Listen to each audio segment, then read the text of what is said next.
Good afternoon. I'm going to be mindful of everyone's time and just open it up for questions. Okay, start here in the aisle, John Hoover, Sports Illustrated Center. Thank you, Mike. Brent, when you think about, you go back and look at how you might have evaluated yourself after the 2022 season, after 23, after 24, how has that changed going into 2025, and how did you evaluate yourself as a head coach in 2024, and what do you need to get better at? Probably get better at everything. I'd probably say that had we gone, 16 and 0, or, I think there's room to grow and improve, every year despite, success or failure. But yeah, just again, what I've said several times, both this year and every other year post season, is you look at everything in your program, you evaluate it. Yourself, your coaches, players, roster, all your internal programming that you do, and how you can get better. And every season, the challenges are a little bit different, and so you evaluate it, on those things. What the DNA is, of the new team, heading in to the next season, and the out of season, things of that nature. So. This is a new season, and you learn and grow from everything, both good and bad.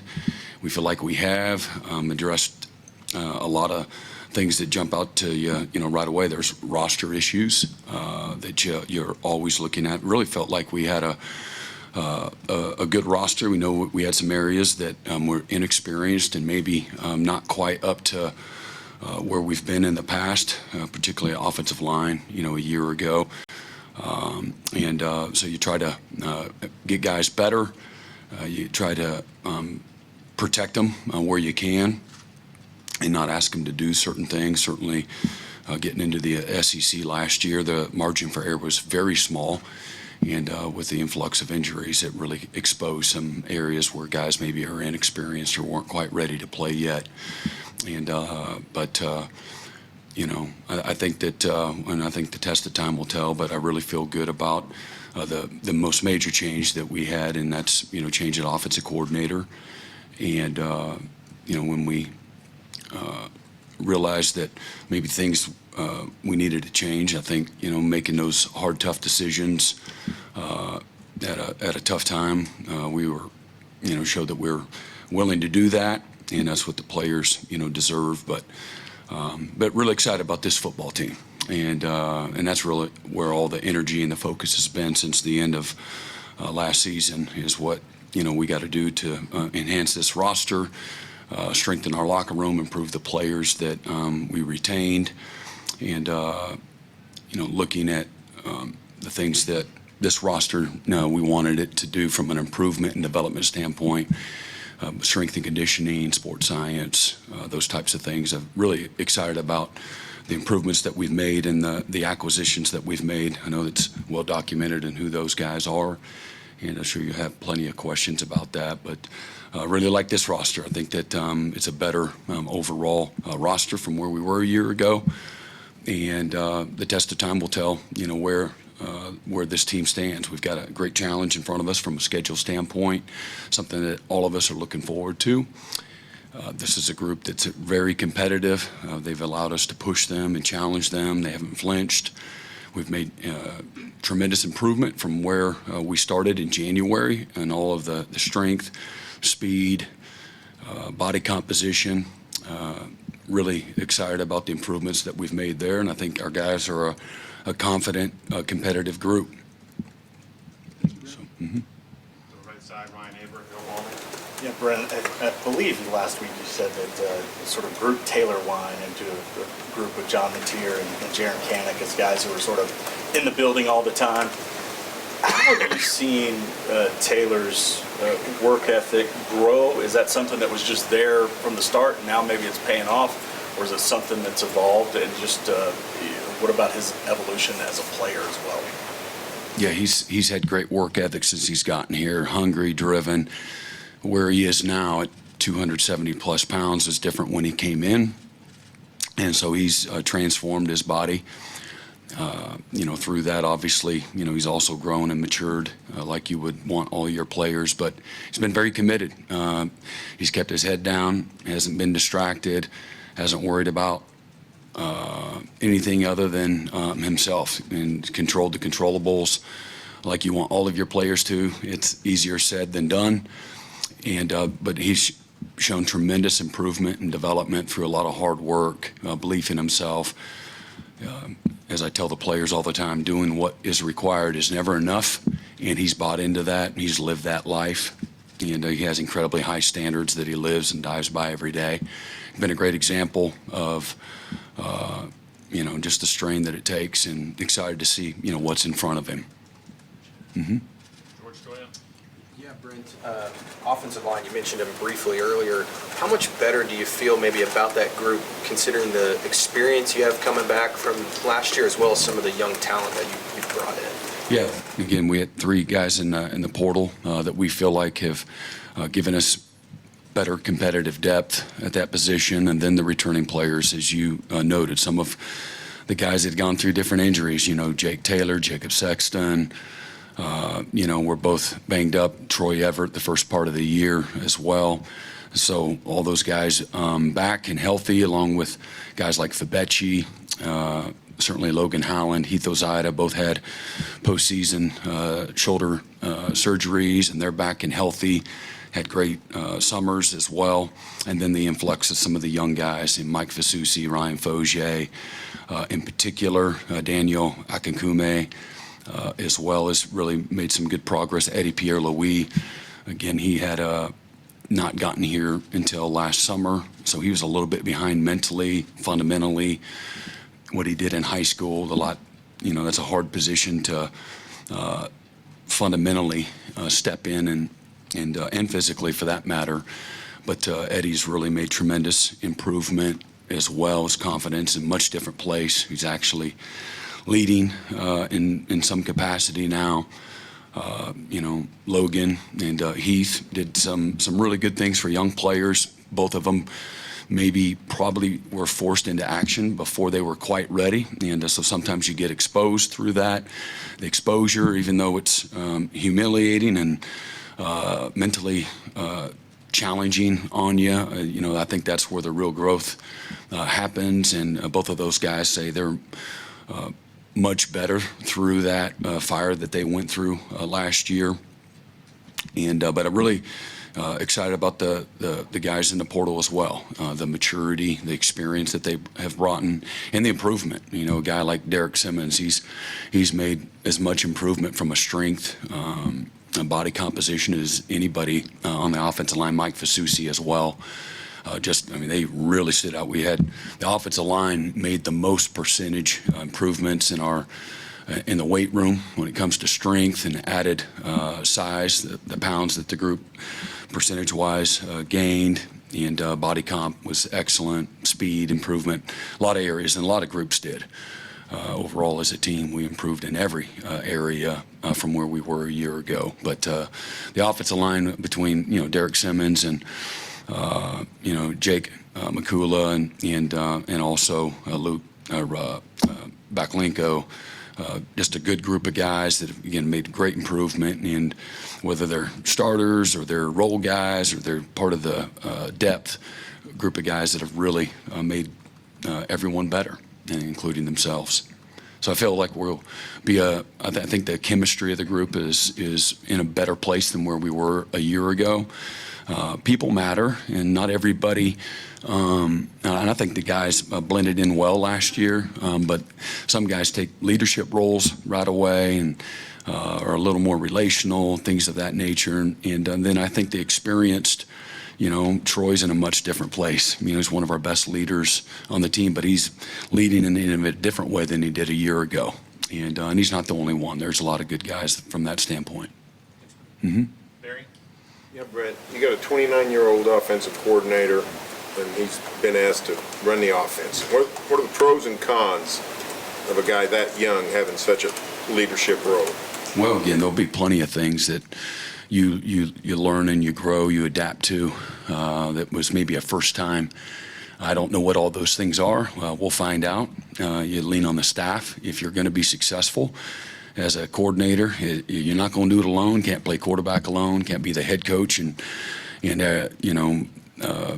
do things alone from this position either. If you're going to be successful, it's going to take everybody. And so I don't think that his role is any different from that standpoint. But I think having great self-awareness, understanding your schemes and what the strengths and the weaknesses are is important. I think, he's got great depth of knowledge of the inner workings, and got a great group of people around him that he surrounds himself with in the staff room that'll help him navigate and manage those things. So you got to go through it, as a young coach and figure all those things out. But he's had his pedigree has been really good. He's had great success. He's done more with less, as I've noted in the past. Very confident, and there's a really good system, systematically, that has proven to have, elite level, high level success for a long time. And I feel like he has a great, understanding and knowledge of it, and a great humility to make the changes and to adapt and pivot where he needs to, along the way. Next to Dario, go to Mason Young. Yeah, Brent, you talked about trying to kind of protect guys in camp and get them healthy going into the season. How much more of a challenge is that now with the House settlement, taking your roster down maybe minus 10 guys from last year to keep those guys healthy, protected? Yeah, a lot of times during camp, the scouts don't do a whole lot. The scouts, if they're good enough to get into a three-man rotation, you really rep 3 teams in fall camp. And as you get closer to game week, within those first 2 weeks, the 3-man rotation's over and you're in a 2-man rotation. Then is when you get into your scout teams, when you start doing some opponent prep. But they don't get as much. So I'm not sure what that looks like, having not gone through that before. But from a total roster standpoint, a lot of times those guys are they're just holding dummies, and or just observing, unless they're, again, part of that 3-man rotation. So, we're always, again, this is a tough, challenging game. You can't practice, in, walkthroughs and be ready to compete at a high level in this conference. So you got to do the really hard, tough things, and you got to practice physicality in order to play physical. This is a league that's defined by the trenches, and so that got to challenge our guys and do a good job of figuring out what that balance is, what that looks like. And injuries, this is a violent game. Injuries are part of the game. Last year, you feel like that was the first time I've been through that. So again, in a 30-year career, that's an aberration. I think that would qualify for that. And but you're always, you got to lean in on, there's a lot of data, there's a feel for things, and then there's a historical, from a prep standpoint, what it takes to get a team ready, and the challenges of fall camp. So we lean on everything from the sports science data that talks about the individual or position groups and total mileage, and some of the data that we get back, the feedback that we get from there, and tailor practice towards that as well. Right side, second row, Joe Masato on the Oklahoma. Yeah, Brent, just to follow up on Taylor Wine, a guy who didn't play much first 2 seasons, instead of, looking elsewhere maybe for a more opportunity, he comes in year 3, seems ready to play a larger role. Is he kind of an example of maybe a traditional development arc that we don't, see as much of these days in college football? I mean, I think that's fair. Kip Lewis last year was his first year of really playing, substantial. And again, so he played very little as a true freshman, a little more as a second-year player. I think it's more the norm than not. And I don't think he had any inkling or any misconception about where he stood, and he had great self-awareness, tremendous humility, as I spoke of. I think those are traits that allow you to give yourself a little bit of grace, patience, and also the hunger to get better. When you know where you lack, and then you have the hunger and the drive to go attack it. He's a classic example of recruiting, a certain profile of a player, and we all want the guys that are ready-made. Those guys are few and far between. And, again, who are those guys? Tommy Harris, Adrian Peterson. I think Sam Bradford redshirted. Baker walked on. Kyler went through a few years before he ever found a starting position and in college, and some of the best players that we've had. It's year 3, year 4, year 5. I can run out of fingers and toes of guys that were first-round draft picks that redshirted and that didn't start a college football game until their 3rd or 4th year. There's a lot of guys like that, and then there's a lot of guys that are just like, again, Taylor Wine as well. And I think when you're doing it right, you got a roster that's got a combination of both of them. But the best thing that Taylor's about is his humility, his work ethic, and his level of consistency. Had the players, I pointed him out amongst many players yesterday in a team meeting, because I wanted the players to give testimony about who Taylor Wine is. Not from me, not from Taylor. You guys tell me, how's that book read? And the players did a wonderful job. And probably the first comment was his consistency. He's been the same guy every single day. Shows up to the building every single day the same way. Same mindset, same hunger, same work ethic, same output. And that's the best players and the best teams that you've ever been on. If there's something, they're consistent. They stay at a really high level. Maybe not the elite level, but they're not going to get down here, very often down in the valley either. And that's what wins for you. Is that something you usually do? Maybe pick out a guy and then have his teammates talk? Yeah, lots of guys. Just trying to affirm guys, and also I want to hear from them, and I want them to know each other. I want them to have great awareness too of what is around them. And I think what is more the norm than not is everybody worry about themselves. Social Darwinism, survival of the fittest, and I don't think that's conducive to having a really connected team that has great trust and respect and love for each other. When you have a lot of guys that are just about themselves. So I think having a genuine appreciation for everybody is one of the foundational principles to having a great locker room and a successful organization. Mm-hmm. Okay, right side, 3rd row. That's Brian AP. Yeah, so Coach, I had a question about a trend in recent years in college football. So last season, there were the most 2-point attempts in Division I since 1978, most converted since 1970, made it the highest percentage since 1984, just under 46%. 226 made last season, but less than 100 as recently as 2017. You guys attempted 5 last season. What is your approach to that, your thought process, and what are you seeing overall? Yeah, some of it's, the point in time in the game where a 2-point conversion is really, it's the only choice based on a lot of data that everybody has the same information, when to go for it and when not to. But yeah, there's been a lot more. That's, I think, more and more people. I know every team in the SEC, lives by the analytics of college football, and still at that point, I think the best thing you can do is use your guts and your instincts and just to feel for the game, how that's going. But I think that's number one is the analytics and the value of those, and the more educated that everybody has become through those analytics. And to your point, the success rate has been very high, historically speaking. So I think you see people start the game, and they're trying to create some momentum and get people on their heels early too. You see all different types of strategy when utilizing the 2-point conversion. Come to left side, 2nd row, Hannah Hoover, Teosio. Yeah, John Mateer and Jake Knott were the obvious transfer portal headliners. What is it about them that's going to give SEC teams fits this season? Well, I don't know how much fits they're going to give the SEC. I know a lot of people in here have made comments that they're going to really struggle in the SEC because this isn't Wyoming and whoever else that we're quantifying that against. But I don't see how's that different from, he hasn't played in the SEC. Well, how about a freshman quarterback playing in the SEC? He hadn't played the SEC either, right?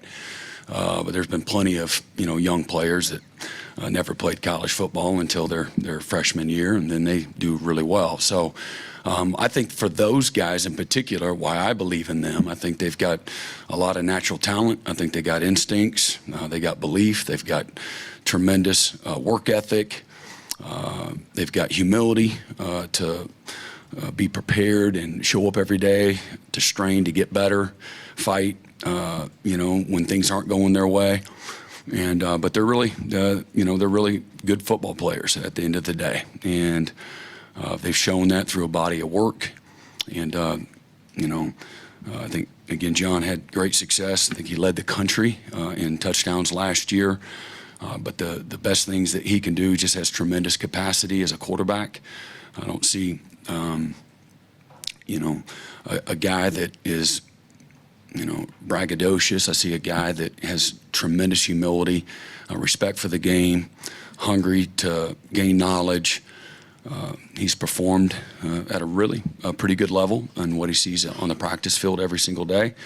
And when he doesn't do something well, he usually corrects, those issues. Haven't had Jaden in the same light, him not getting here until the summer, but he's got a great, presence to him, and again has shown tremendous work ethic, and again the natural things that you see on tape that you. Again, his pace, his speed, his explosiveness, his ability to break tackles, his instincts, his ability to do a lot of things out of the backfield, pass protect, all of those things. Lends credibility to he's going to have a chance to have success in this conference, which is again a great conference. We know that. Time for just a few more. Tom Green, first row. One asked you about the cornerback room. Obviously, Eli came on last season and really established himself there. But with Gentry coming off the shoulder injury and Jacoby having split time at at wide receiver last year, just how are you feeling about the overall depth of that room? And is Kendall Dolby maybe someone that could split time there and Cheetah too? Yeah, great question, and I really think that room is reflective of several positions. I think we have position battles across the board. I'm really excited about camp. It's going to be a very competitive camp. There's whether it's corner, it's safety, it's cheetah, it's linebacker, it's defensive line, it's D-end. Who's going to run out first should mean something. I don't want guys comfortable just getting to play. Everybody should want to be the first guy running out, and then fight like hell if they're not.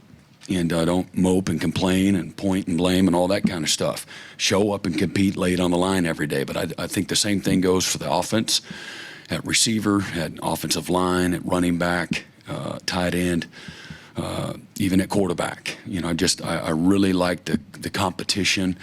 I think that's going to bring out the best in everybody. It's going to make us better through the course of the next several weeks, and then even going into the season, I think the same thing should and will take place. Eli Bowen doesn't make his first start till maybe 4 or 5 games into the season. After again a small body of work, every time he gets in, he makes plays, plays big, and the moment isn't too big for him. So at the corner position, yeah.